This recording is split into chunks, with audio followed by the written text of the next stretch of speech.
Olá, meus irmãos, que sejam todos bem-vindos. Este é o nosso canal, a Escola de Profecia.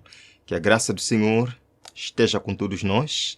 Estamos aqui para continuar a acompanhar os eventos finais, a progressão dos acontecimentos na regimentação das nações para o conflito final da grande controvérsia.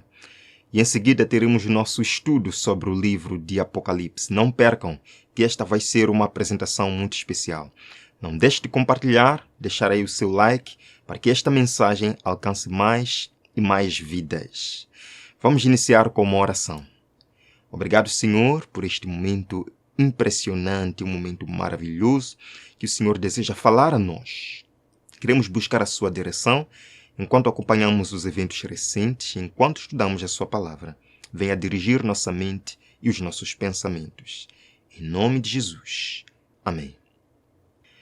Queridos, previsões apontam a ocorrência de um eclipse lunar total no dia 14 de março, que deixará a lua em sangue.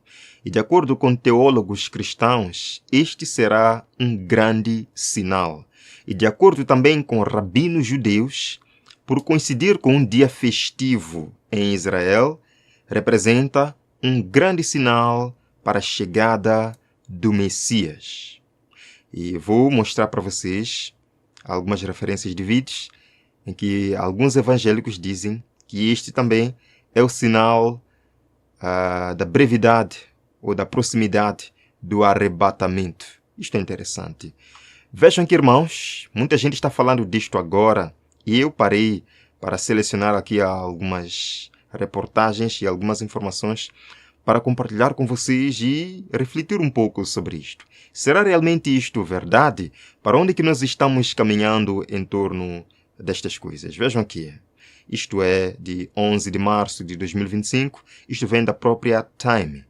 O que saber sobre o eclipse lunar da lua de sangue? Uau, isto é muito interessante. Fato é que o próprio Jesus Cristo também falou que nos últimos dias veríamos a lua como sangue. Mas vejam aqui, irmãos, vejam que isto vem da NASA, é o próprio site da NASA, de 7 de março de 2025, onde é dito: eclipse lunar total trará lua de sangue de 13 a 14 de março. Lua de sangue. Ora, vamos ver aqui uns pequenos vídeos. Full moon will also be a total lunar eclipse. It'll be visible across the nation and the moon will have a striking red color. Bem, a lua cheia da próxima semana também será um eclipse lunar total. Será visível em todo o país e a lua terá uma cor avermelhada. Alright, a total lunar eclipse is happening this week. The Earth will cast a shadow that will completely block the moon.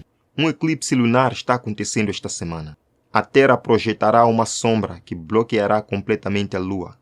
Now, it'll seem red because of sunlight filtering through Earth's atmosphere, but there's no need for eclipse glasses or any equipment to see the, quote, blood moon. Agora, ela parecerá vermelha por causa da luz do Sol filtrada pela atmosfera da Terra, mas não há necessidade de óculos de eclipse para ver a lua de sangue. Interessante. Para os que estão nos Estados Unidos da América ou em algumas partes do continente americano, podem ter a chance de ver isto. Mas agora, como eu falei antes, não estou aqui muito preocupado com a lua de sangue em si, mas em procurar entender e conversar convosco sobre o que dizem algumas autoridades religiosas sobre isto. Quando falo de autoridades religiosas, falo de evangélicos e também judeus. Ora, vejam aqui, isto é de 4 de março. Isto vem do site Israel 365 News. É dito: eclipse lunar pré-Purim. Aviso ao Ocidente. Uau! É dito que astrônomos prevêem que um eclipse lunar total coincidirá com o primeiro dia de Purim, com duração de 65 minutos. Nós sabemos que na tradição judaica o Purim é uma recordação do incidente que aconteceu lá na Pérsia, quando os judeus, quase para serem exterminados, a rainha Esther interviu e Deus poupou a vida dos judeus. Então eles celebram isto sempre. Então, porque vai coincidir com o Purim, este eclipse lunar, estão dizendo que é algo histórico, que é um aviso, não só para o Ocidente, mas para o mundo todo, de alguma coisa que vai acontecer em breve. Vejam, é dito, este eclipse será uma lua de sangue. resultante de condições atmosféricas que dão à Lua uma tonalidade avermelhada. Ok. É dito também, irmãos, vejam aqui. Esse rabino, Mordecai, discutiu o significado dos eclipses na tradição judaica, explicando que os eclipses lunares são considerados um mau presságio para Israel em circunstâncias normais. Ok? O rabino também observou uma profecia no livro de Joel que indica que uma lua de sangue precederá a vinda do Messias. E ele diz: estamos realmente perto do fim dos dias. Então esses sinais astronômicos estão assumindo uma importância cada vez maior, disse o rabino. Bem, há um pouco de verdade nesta declaração. Sim, Jesus falou que um dos sinais de sua volta seria a lua em sangue, as estrelas caindo do firmamento. Veríamos todo tipo de sinais estranhos no céu. Há um pouco de verdade no que ele diz.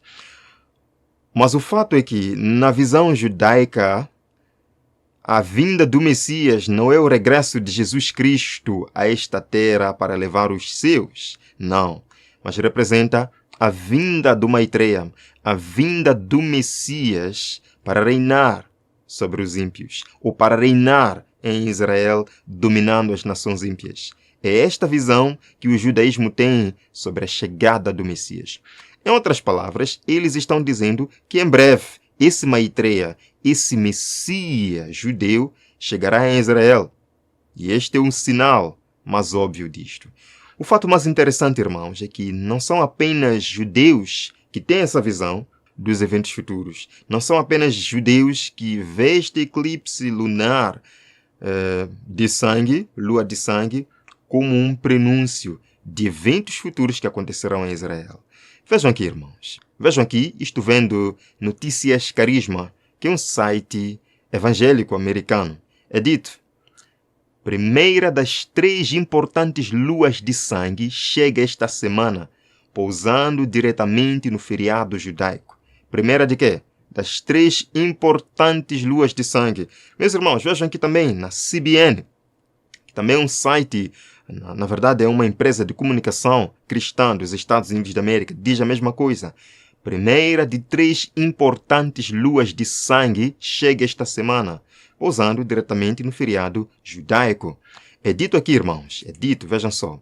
Alguns sinais celestiais notáveis estarão em exibição nos próximos meses, que podem ter significado profético para o nosso mundo. Interessante.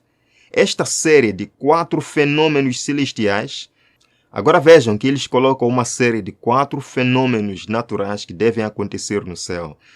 Inclui 3 eventos lunares, 2 dos quais podem representar uma possível mensagem direta sobre Israel. Então os irmãos percebem que a linguagem que está sendo usada aqui neste site cristão americano é a mesma linguagem usada no site judeu. Estão dizendo praticamente a mesma coisa, que estes fenômenos são um sinal para Israel. Vamos continuar, é dito. Tudo começa com um eclipse lunar total, conhecido como lua de sangue, que aparecerá sobre os Estados Unidos da América em 14 de março de 2025.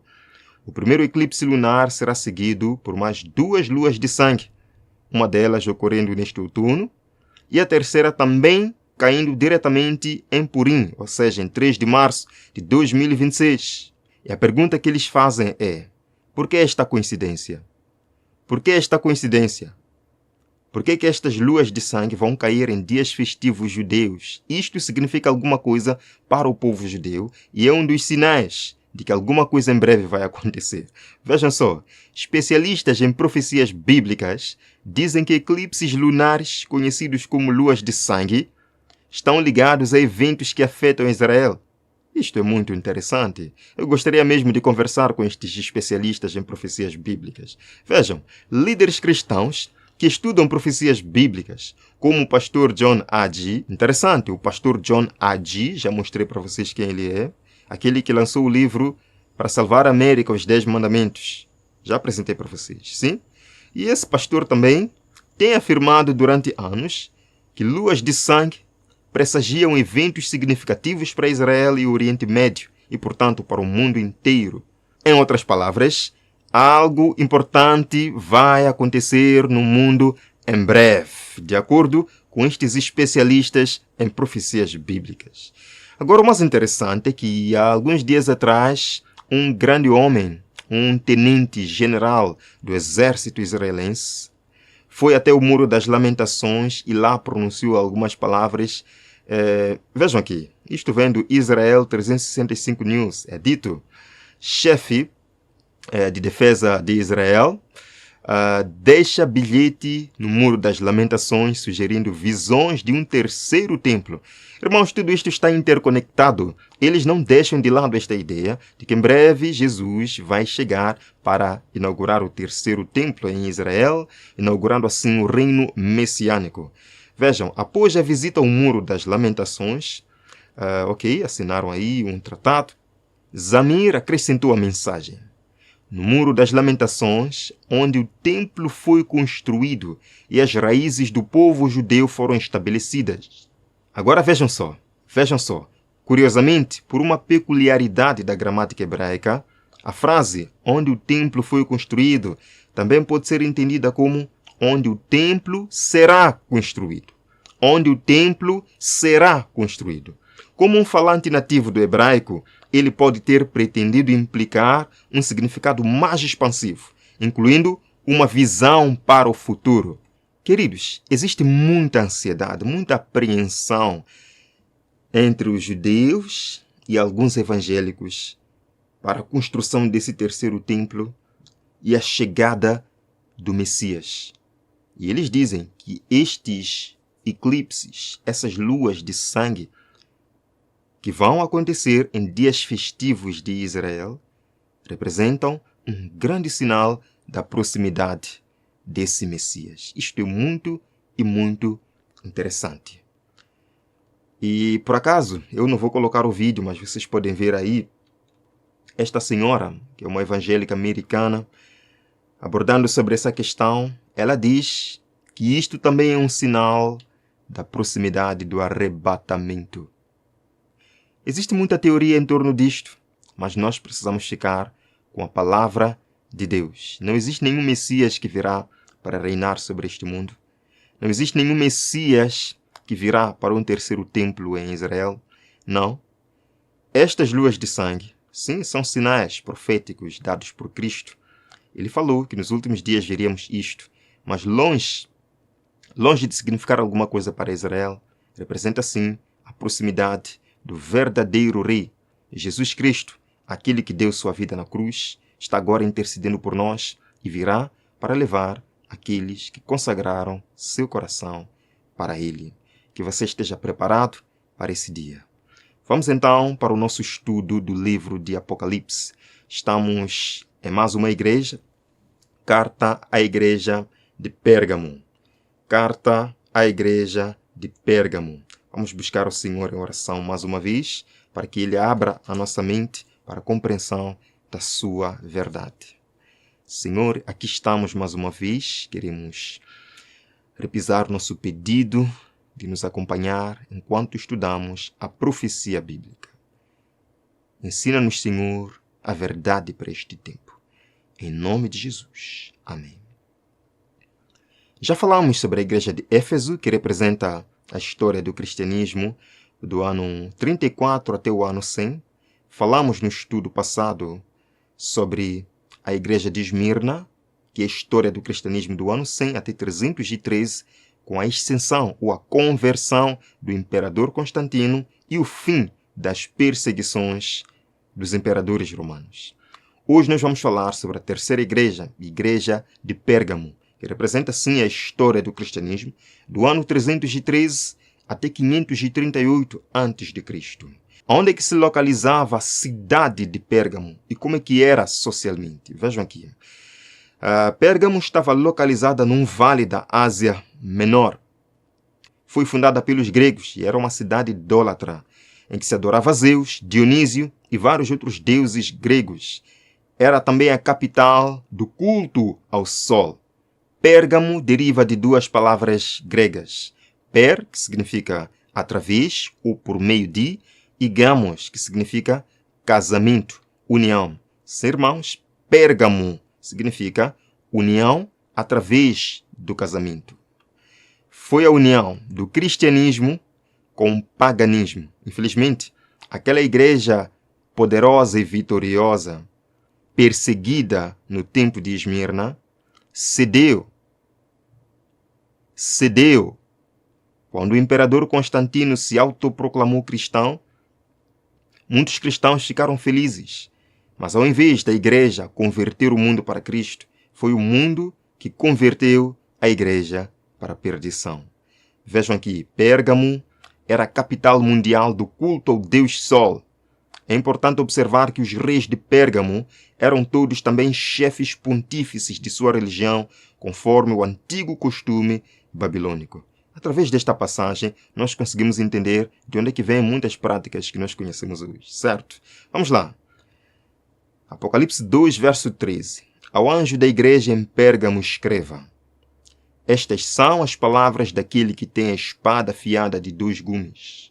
Conheço o lugar em que habitas, onde está o trono de Satanás, e que conservas o meu nome, e não negaste a minha fé, ainda nos dias de Antipas, minha fiel testemunha, meu fiel, o qual foi morto entre vós, onde Satanás habita.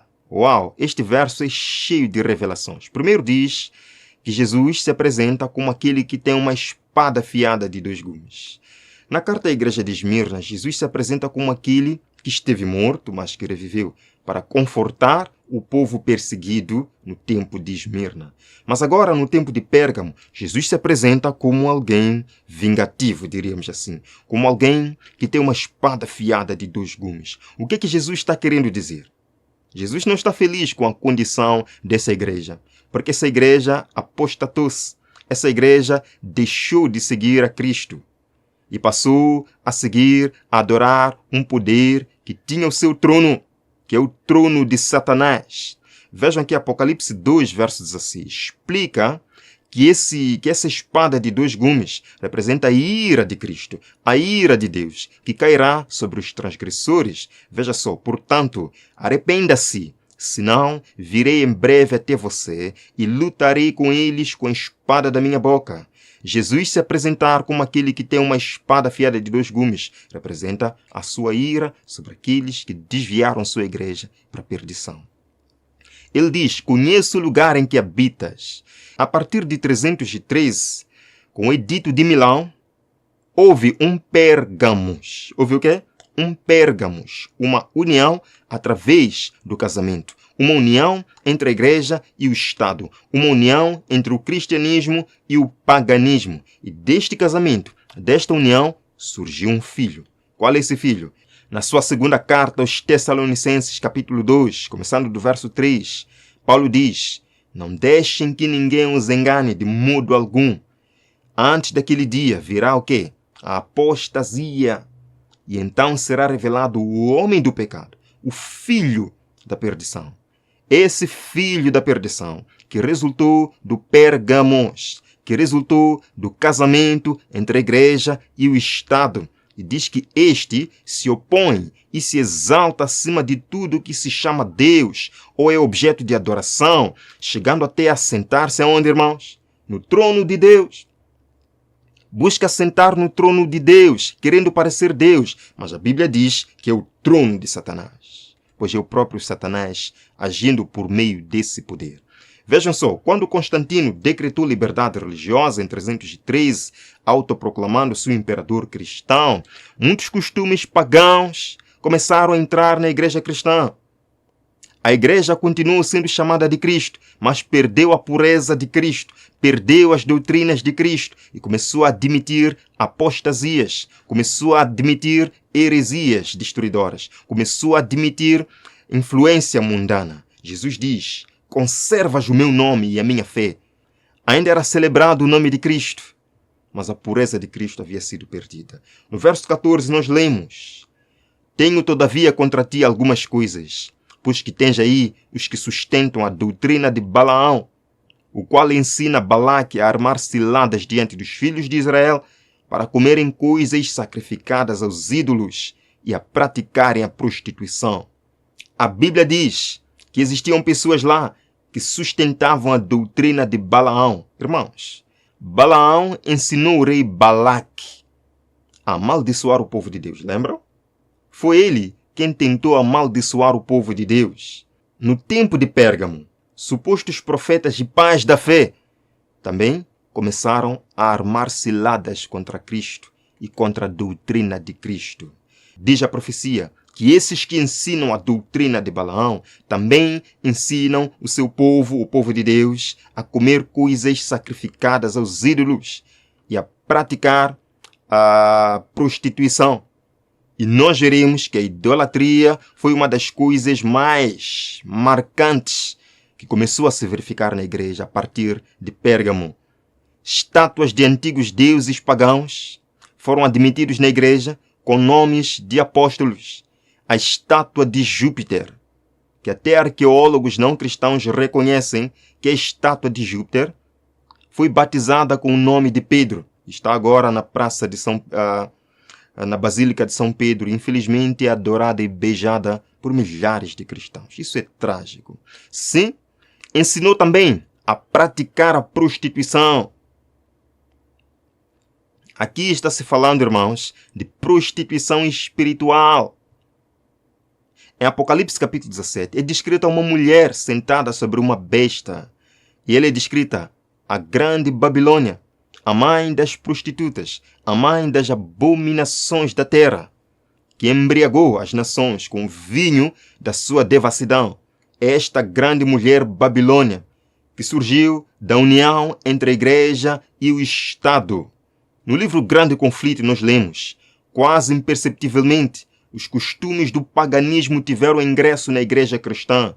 O espírito de transigência e conformidade fora restringido durante algum tempo pelas terríveis perseguições que a igreja suportou sob o paganismo, mas em cessando a perseguição e entrando o cristianismo nas cortes e palácios dos reis, pôs ela de lado a humilde simplicidade de Cristo e seus apóstolos, em troca da pompa e orgulho dos sacerdotes e governadores pagãos.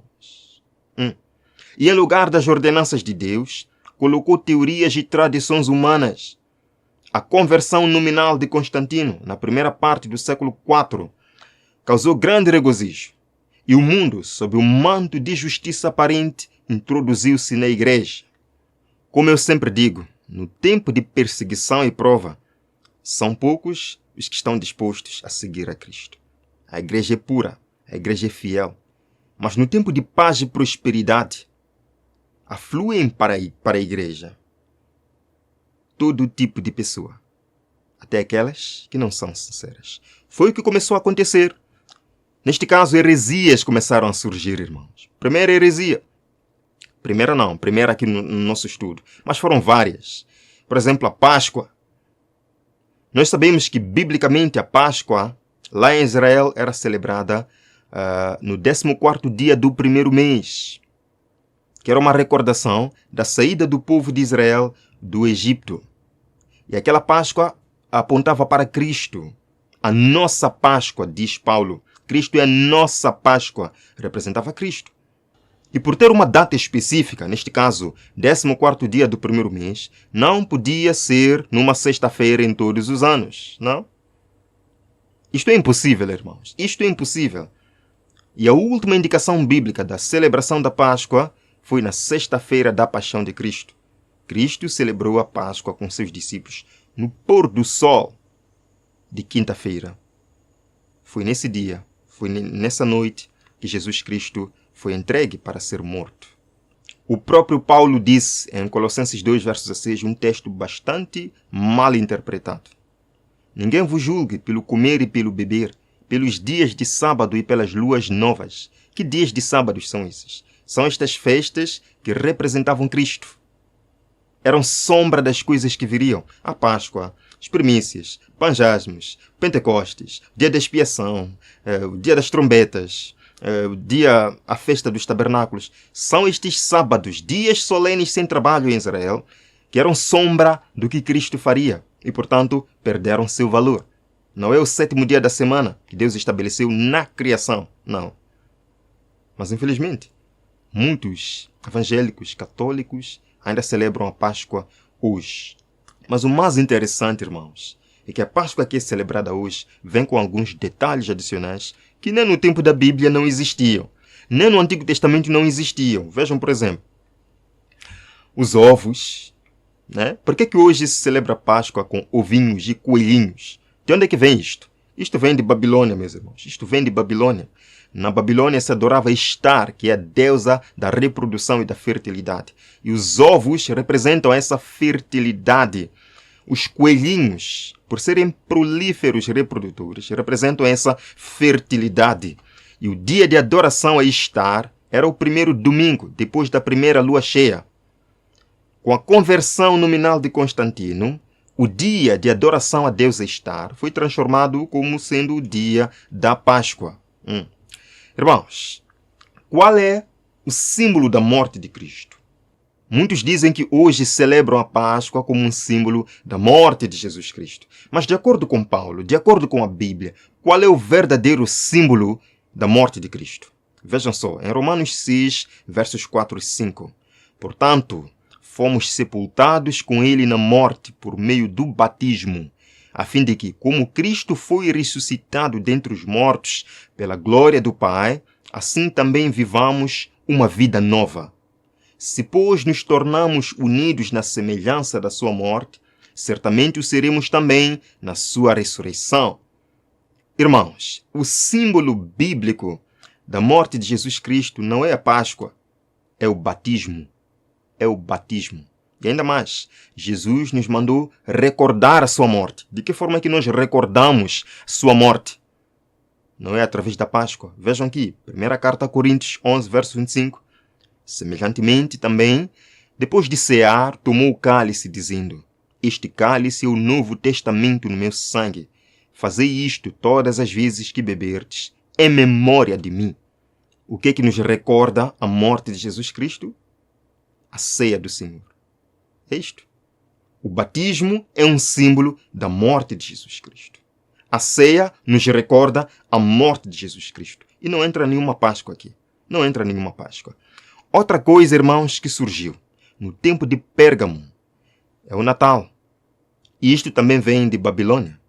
Na Babilônia antiga, o sol era adorado como um deus supremo e era chamado Tamuz. E nós, infelizmente, vemos um exemplo na Bíblia em que o próprio povo de Israel, infelizmente, se prostrou diante desse Deus Sol, diante desse Tamuz, o que Deus havia solenemente proibido. Vejam, Ezequiel 8, verso 14. Então ele me levou para a entrada da porta norte da casa do Senhor. Lá vi mulheres sentadas, chorando por quem? Por Tamuz. Quem é Tamuz? O Deus Sol babilônico. Não só. No verso 16. Ele então me levou para dentro do pátio interno da casa do Senhor, e ali, à entrada do templo, entre o pórtico e o altar, havia uns 25 homens, com as costas para o templo do Senhor e o rosto voltado para o oriente. Eles se prostravam na direção do sol. Em outras versões da Bíblia diz, eles adoravam o sol, deram as costas para o templo do Senhor e adoravam Tamuz, adoravam Deus Sol. Constantino, como um governador ou um imperador pagão, adorador do Deus Sol, ao proclamar-se cristão, trouxe este costume para a igreja. Irmãos, em Babilônia, à medida que os dias iam ficando cada vez mais curtos, o povo temia que o sol estivesse morrendo. No dia 22 de dezembro, que era o dia mais curto do ano, os adoradores do sol iniciavam uma série de rituais, clamando, chorando pelo renascimento do Deus Sol. E eles percebiam que no dia 25 de dezembro, o dia começava a ficar mais longo novamente. E neste dia, 25 de dezembro, eles tinham uma celebração à altura, em agradecimento ao renascimento do sol. Constantino trouxe este costume para a igreja cristã, transformou o dia de adoração a Tamuz, o Deus Sol, como o dia do nascimento de Jesus Cristo, o Sol da Justiça. Nós podemos ver nesta imagem como Constantino conseguiu unir a adoração solar com o símbolo do cristianismo, neste caso a cruz, onde Cristo morreu. A cruz vergonhosa, A cruz era um sinal de humilhação, era um sinal pavoroso, um sinal terrível. E foi lá onde Cristo morreu por nós, porque ele foi morto pelos romanos, carregando os pecados de todos nós. Outra heresia que surgiu no tempo de Pérgamos, união entre igreja e Estado, é a adoração dominical. E eu poderia falar de muitas coisas, mas não teremos tempo de falar de tudo. Ao longo dos nossos estudos poderemos mencionar a adoração dominical, o suposto dia de adoração semanal no Novo Testamento. Em Babilônia, irmãos, o domingo semanal era celebrado em homenagem ao Deus Sol. Vejam aqui, isto vem de uma revista católica. É dito, o Sol era o Deus mais importante entre os pagãos. Existe de fato algo real no Sol que o faz dele uma representação adequada de Jesus, o Sol da Justiça. Assim, o domingo pagão, dedicado a Balder, se tornou o domingo cristão, consagrado a Jesus. É uma revista católica que está dizendo isto. E não só. A própria Igreja Católica admite que esta prática de adoração dominical foi trazida ao cristianismo por sua autoridade e não pela autoridade divina. Vejam só. O cardeal Gibbons escreve nessa revista católica: a Igreja Católica, mais de 1000 anos antes da existência do protestantismo, em virtude de sua divina missão, mudou o dia de sábado para o domingo. Não há dúvidas quanto a isto. Esta não é uma pergunta, é uma declaração. Outra passagem. A autoridade da Igreja não pode, portanto, ser limitada à autoridade das Escrituras, pois a Igreja mudou o dia de guarda do sábado para o domingo, não por uma ordem de Cristo, mas por sua própria autoridade. Queridos irmãos, nós estamos numa batalha entre a verdade e o erro. Estamos em uma batalha entre Cristo e Satanás. Estamos em uma batalha entre a Bíblia e as tradições humanas. Mas é a Bíblia que vai vencer. É Cristo quem vai vencer. E de que lado você quer estar? Do lado de Cristo e da Bíblia? Ou do lado de Satanás e das tradições humanas? Outras heresias foram surgindo. Orações pelos mortos começaram em cerca de 300 depois de Cristo. A veneração dos anjos e dos santos.